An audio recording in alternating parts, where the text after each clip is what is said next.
I have all the blues sorted. Pass me the yellow.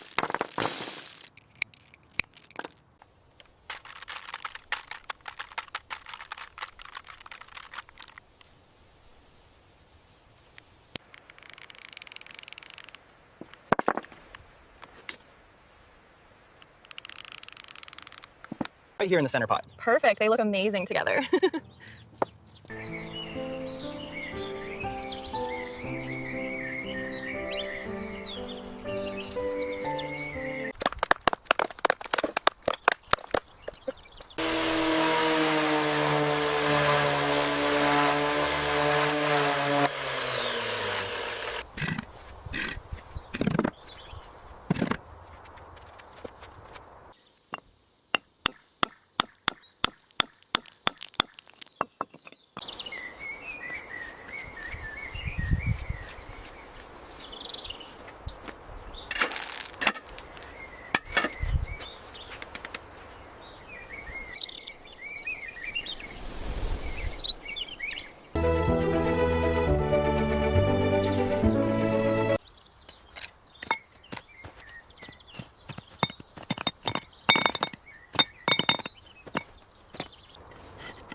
Use the awl to create drainage holes around the base.